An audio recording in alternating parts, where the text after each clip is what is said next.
Hello and welcome to the TINR Oral History Project. My name is Mara Roberge and I welcome Linda Capozzola to be interviewed for this program. The date is July 8th, 2019, and we are both participating in the recording of this archive at the Temple Israel of New Rochelle Pine Brook campus location. The interviewee, Linda, has agreed to and signed the interviewer and interviewee release dated March 1st, 2019. With the formalities completed, let's begin the interview. Linda. Yes. Tell me about where you were born and your initial early childhood. Okay. I was born in Mount Vernon Hospital. My grandpa was an obstetrician and delivered me and my brother and sister. And I lived in New Rochelle until I was 14. I went to Webster School, went to Temple Israel, Webster, and it was a very happy childhood. Something special happened at Webster while you were in elementary school. I was elected the first female president of the Betterment League, which is like the GO. Didn't know a thing about running a meeting, and I sat next to the principal who helped me, but it was very exciting. The first female, do you know what year that was? Okay, I was in 6th grade, so let me just think. 50, give or take. So at that time, 10 or 11. Elementary school went through 6th grade at Yes. Webster. Yeah. Fascinating. What neighborhood did you I live lived on Wood Place, which is off Lincoln Avenue, and a block up from Rabbi Shankman. And also Rabbi Golovensky, who was the rabbi at Bethel, lived on my block, and I was deathly afraid of him. He used to play with his kids, and I'd go over there and be afraid that he would come out and see us. And at that time, you were significantly closer to Temple Israel, because Temple Israel was located on Webster Avenue. I used to walk to Sunday school by myself, I remember that. And I especially remember Friday nights going to Temple with my dad. Later on, for confirmation, we had to go every Friday night. And he and I went together. And I loved that, and I just listened to the prayers. But then I became a bat mitzvah years later, and now I can read the prayers. So that's very exciting. We'll get to that a little bit later. So there's some interesting Temple Israel history there. First grade. Let me just add one thing before that. I still have 3 friends from Webster School. 2 of them lived in New Rochelle, one was in Ossining. And one of my favorite things was roller skating up and down the block with one of them. So we still see each other. We're friends for over 70 years, which is really great. And that's Fran, Carol, and Patty, right? Right. And you all met in 1st grade. Right. And you still get together, which Yes, we just had lunch the other day. Amazing. You didn't really have a nickname growing up, but you did have a close family. Can you tell me a little bit about your siblings? I had an older brother who passed away at age 39, and a younger sister who lives in Rye, and we're very close. And that's it. And it was just the 3 of you? Right, just the 3 of us.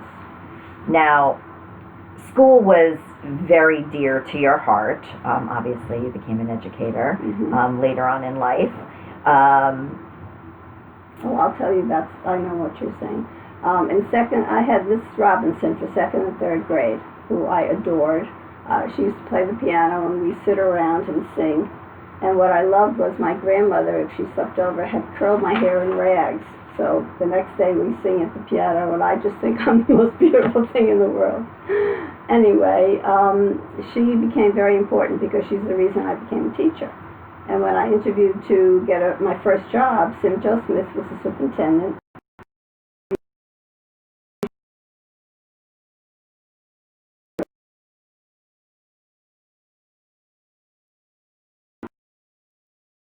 And I visited Miss Robinson, who had gotten married in the interim, and her husband had passed away. And I went to see her. She was blind, but she hopped on her organ and played Amazing Grace for me, and I told her that she's the reason I became a teacher, which is really, really neat. Truly extraordinary. Yeah. Truly extraordinary. Now, you didn't always stay in New Rochelle. No. When I was 14, my parents moved us to Harrison, which I hated, left all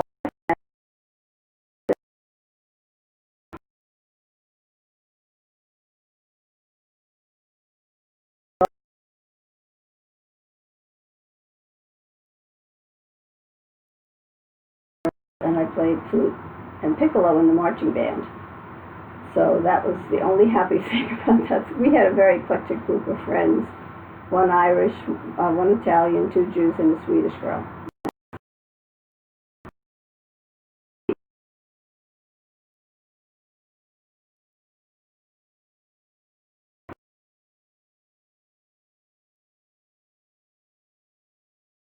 She grew up in Mount Vernon, only child.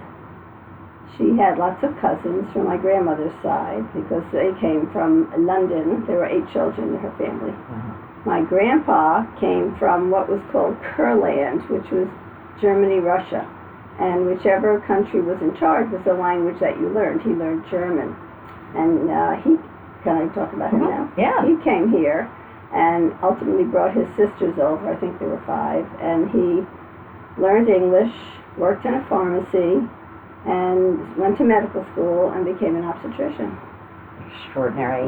And then later delivered his child and all his grandchildren. Not his child.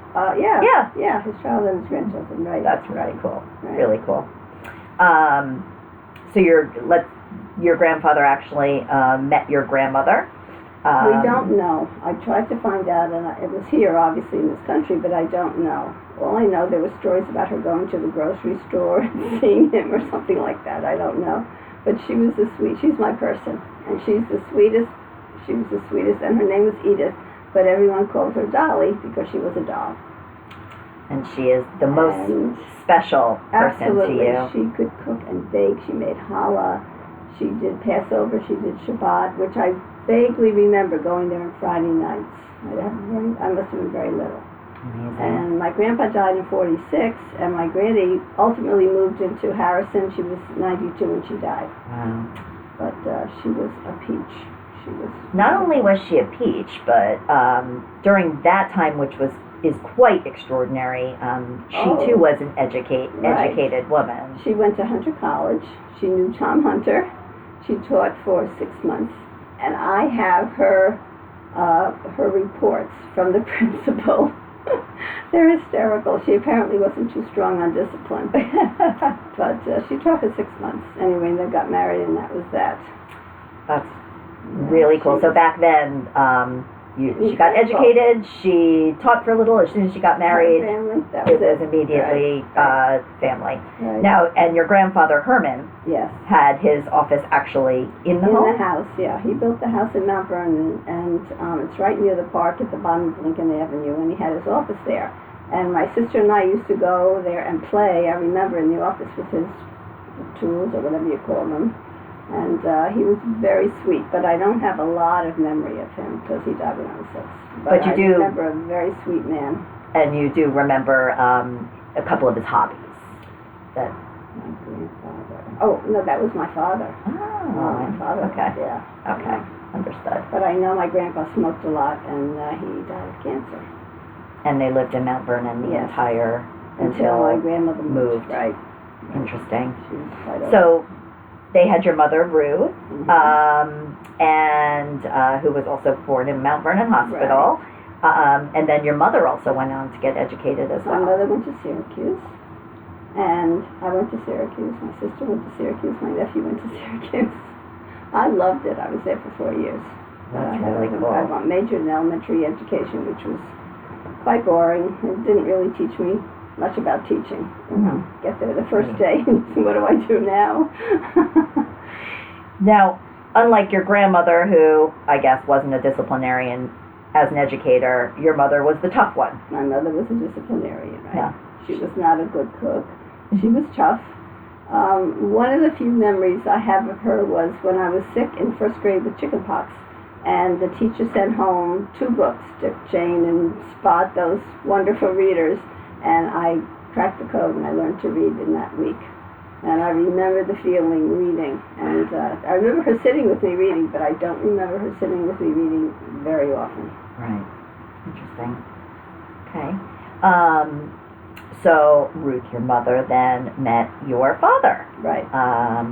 They were introduced by Eddie Stork, who was the clerk for Judge Ruskin. And Eddie went to Syracuse, knew my mother and my dad, and he knew my dad from New Rochelle, so he introduced them. And we called him Uncle Eddie, and he was our favorite person. We loved him. He was a really nice guy. And his wife Annette worked in the office with Barbara Cantor. When I started helping out, I used to see her. So entrenched in New Rochelle. It's extraordinary. Your father was Matthew. Matthew. And tell me a little bit about where he was born. And where was he born? No, Brooklyn. I'm not sure. Well, Brooklyn. They lived in Brooklyn. Then they moved to New Rochelle, that family. He had one brother, Alan, who was married but had no children. So I had no first cousins. My mother was an only child, and my father's brother had no kids, so I don't have first cousins. Wow. I have second cousins on my grandmother's, on Granny's side. Fascinating. So they grew up in New Rochelle, and he was a dentist. He practiced for a long time, till he was in his 70s. And where did his parents come from? His mother was born in Brooklyn. I think her family came from Poland. And his dad came also from Russia, I think Latvia. And I was there, and I walked the streets, and I visited the synagogue where I'm sure he prayed, which was really cool. That is really cool. And she was very pretty, my grandmother. Not totally affectionate, but my grandpa was very sweet. But I remember he smoked cigars, so I didn't want to really be kissed by him. But he was a very sweet man. Now he had a very entrenched experience in New Rochelle and Larchmont, I might say. He owned buildings, and he also owned with a cousin Ivy Cone on Main Street, which is in the process of closing now and has been there now forever. Now it's not even closing anymore. Yeah. Oh, fascinating. Yeah. Fascinating. You had mentioned something very interesting that your sister had potentially thought about your paternal grandparents, that it might have not been where they met and fell in love, but it might have been potentially arranged. Oh yes, my father's parents. She thinks it was an arranged marriage. That's fascinating. Yeah, so that explains why they weren't lovey-dovey. Right. They were, but we'd go to their apartment, and once in a while we'd have a meal there, but not like going to my granny's where we had Shabbat dinner. And right, your maternal grandmother was your person. Right. And you actually carrying her around in here. with your brother. Right. Right?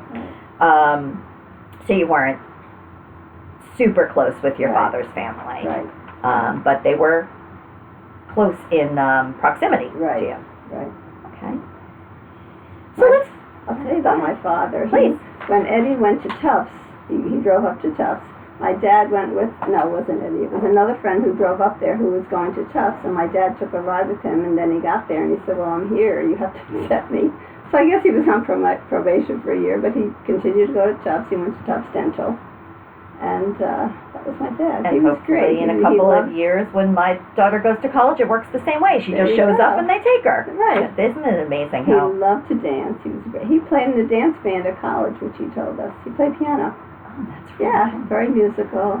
Loved to garden. That was his real hobby. He loved to garden. Was he the only person in your, out of your grandparents or and uncles that played an instrument? Because you might have... That might have come from them. So I don't remember the others being really musical, except my grandma Rose had a brother who used to come over, and he played the piano. His name was Eddie. I have a very faint memory of him, which I haven't thought of in a long time. Yeah, he was musical. So I'm musical, and my one son is musical, the other's artistic. So interesting. Even. So you had a pretty happy, typical childhood. I did. I was very lucky. That is very fortunate. Let's turn to your siblings. Let's talk about Arthur and Linda. I'm sorry, and Susan. You're Linda. Arthur, when we moved to Harrison, he was very popular. And he sold good humor, so they'd say, Artie's coming, and they'd buy ice cream from him. They loved him. He was a great, great guy, Yankee fan.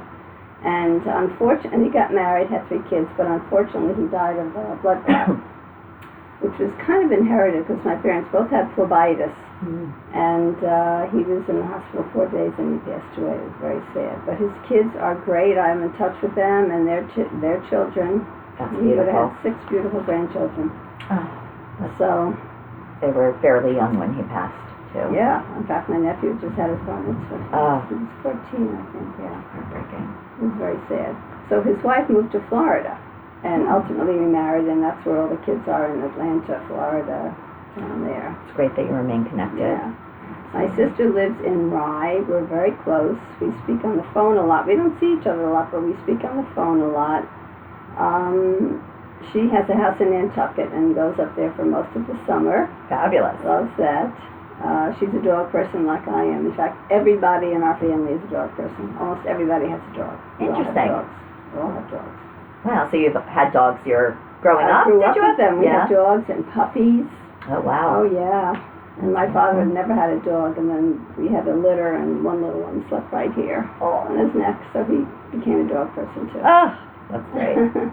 So you graduated from high school in 58 and graduated from Syracuse in 62. Tell me about your time at Syracuse. I loved it. I had a wonderful roommate who stayed for 2 years and left and ultimately became a judge in New York City and then a New York State Supreme Court judge. Now she's retired and she judges 1 day a week. And I still see her and 2 others from Syracuse. So Amazing. it's really nice. That's really cool. And were you in a sorority? 85. Yeah. Sounds I like had a good fun time. I times. really enjoyed Syracuse.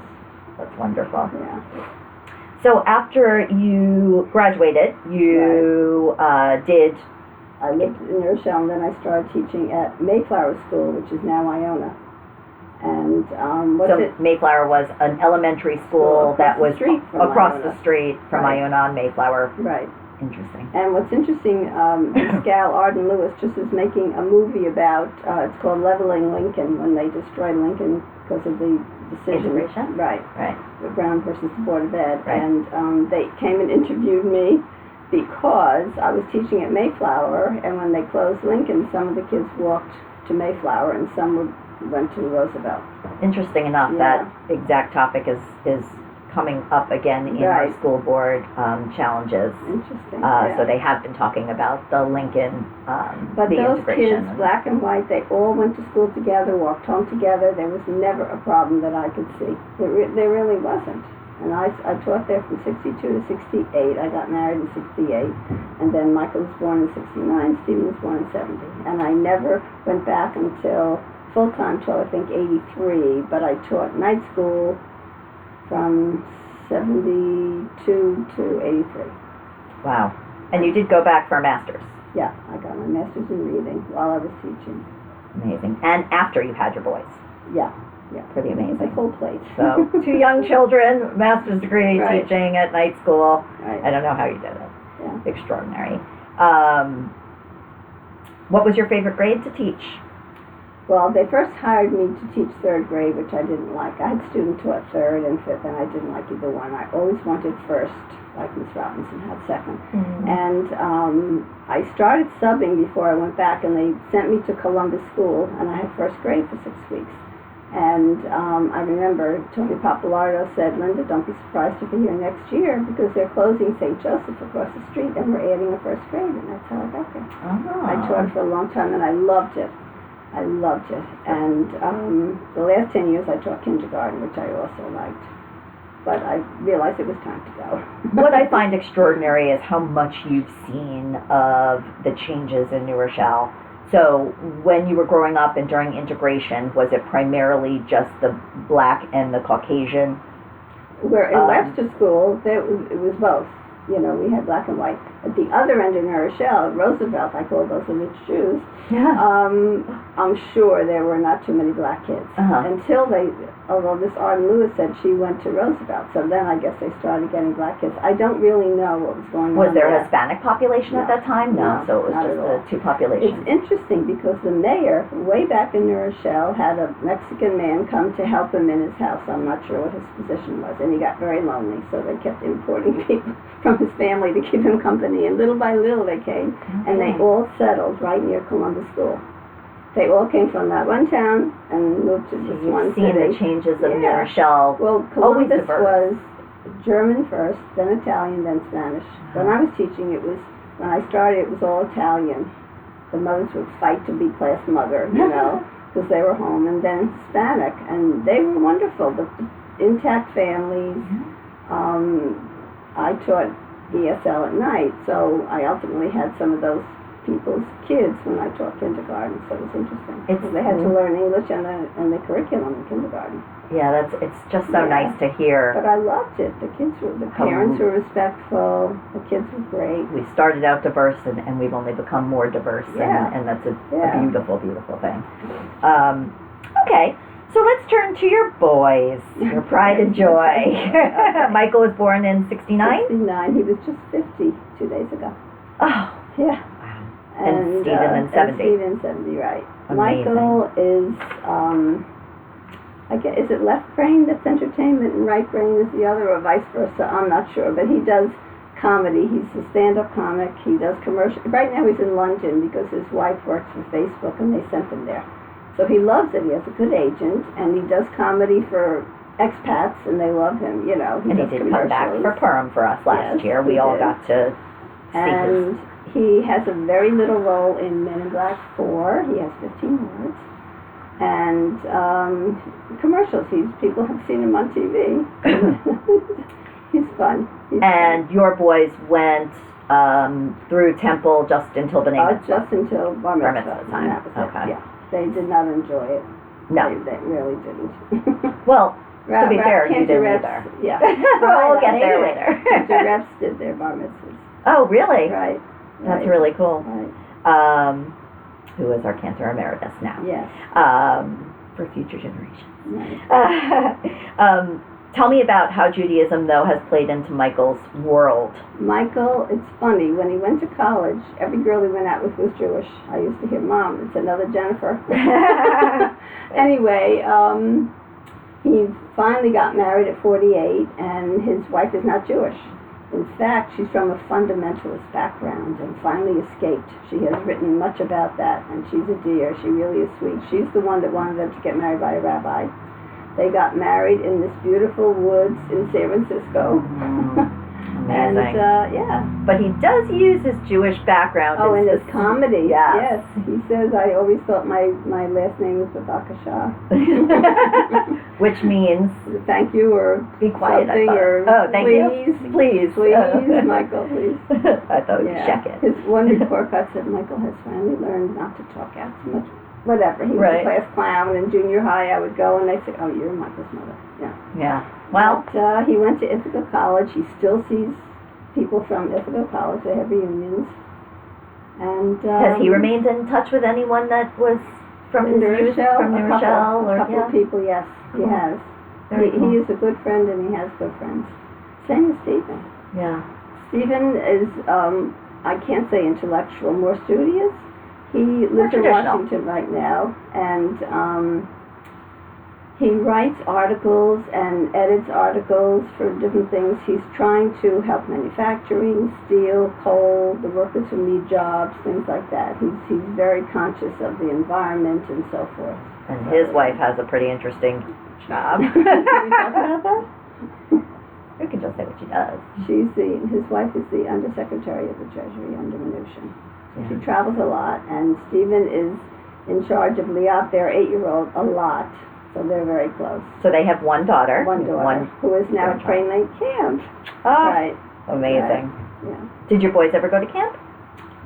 Yes. They went to Mountain Lakes, which was way up the county. It was not a fancy camp. Yeah. And they enjoyed it. They was a day camp. Friends there. No, it was a sleepaway. Sleepaway, Interesting. Right. So, Liat, tell me, because obviously Stephen's Judaism has played, even though... Stephen, yes. Stephen, when he was single, he joined a temple there. I'm not sure. Maybe Temple Micah. I'm not sure. But he joined for a little while. Then when he married Segal, they got married here outside by Rabbi Wald.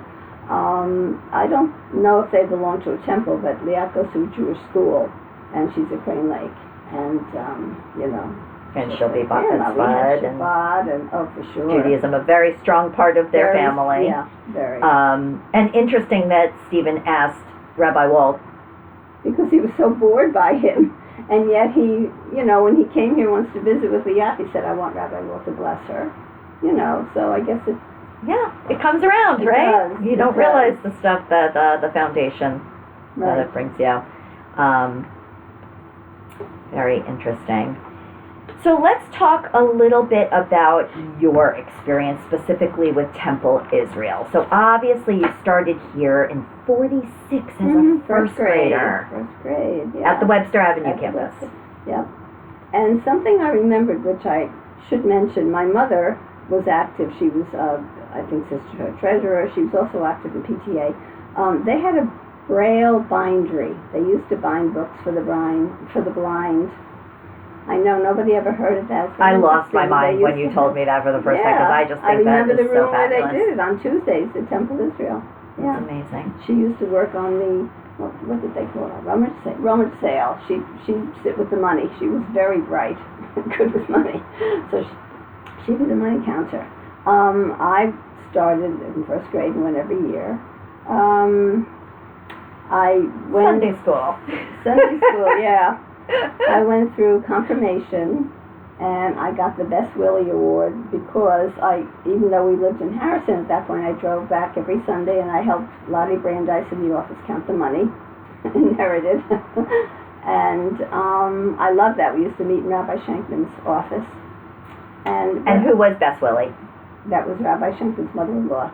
And what I was thinking the other day, it's interesting because I sat there and there were very few friends from Webster School because there were some Jewish kids, but there weren't a lot. They were mostly from Roosevelt, the North End. And those were the kids who I was confirmed with. And then we had post-confirmation. And stop you and go back a little bit. You always felt connected to Temple Israel, whether you liked being here or not, because your parents were involved.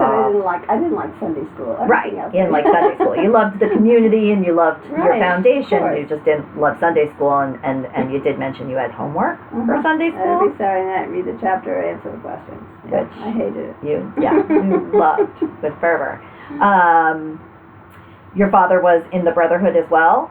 Yes. So I wonder if that Braille bindery was, if they actually, did they just do it for community service, or what? Did they actually sell the books? I don't think they sold them. I think they gave them to schools for the blind. That's really I'm fascinating. sure they didn't sell them. So, and then talking about your confirmation class, how many students were 101. 101 in your confirmation class. I just saw one the other day. His grandson's in Kahila. Yeah. That is so cool. Yeah. Why was it 101? Can you tell me about the dynamics of Rabbi Shankman and what he didn't like? The temple had a lot of members. But what was he wasn't big on the B'nai Mitzvah, right? Well, none of the girls. No, girls were not. I never even thought about it, to tell the honest truth. I mean, I saw my brother up there. He had his bar mitzvah. But it never dawned on me. Didn't even enter your mind. I don't think I would have wanted it. I think it would have been, really tough for me. Yeah. Because I wasn't taking Hebrew. Right, you weren't learning. Yeah, right. There was an extra Hebrew class, right? There was. My sister had midweek Hebrew, which she also didn't like. But it wasn't, we weren't prepared. We wouldn't have been able to be. We didn't have the program that we have now to really support our students. Right. Why did Rabbi Shankman name that award after Best Willie, after his mother-in-law? There were a lot of awards. Okay. I remember waiting and I didn't get anything, and it was the very last one. Anyway, post-confirmation was really cool. It was either that or the next year, because we visited all these different denominations. We went to Quaker, we went to Catholic, we went to the Greek Church, we went to at least 8 or 10 of them. And it was fabulous. We learned about all these other religions, which helps you not be judgmental, and which I've taught my kids. And they don't do that now, although I know the rabbi is close to the Muslim. And also to and all the churches, St. Catherine's. St. Catherine's, right, in Zion, right. I grew up knowing people from St. Catherine's. So it's nice to hear that the way you were educated post bat mitzvah or post confirmation, has kind of lended itself to the way we operate today. Yeah. And the way I taught ESL and my whole feeling of all these different people, So that part of the education you really enjoyed. Yes. So post-confirmation you really enjoyed. And then the last year graduation, there were still a lot of kids. I mean, there were a lot of Jews in Urshel, and they belonged there. That was the temple, Really cool. So, when did you become a bat mitzvah? I was, I think, 67. It was 1967. well, it was 2004. So what was I? Yeah,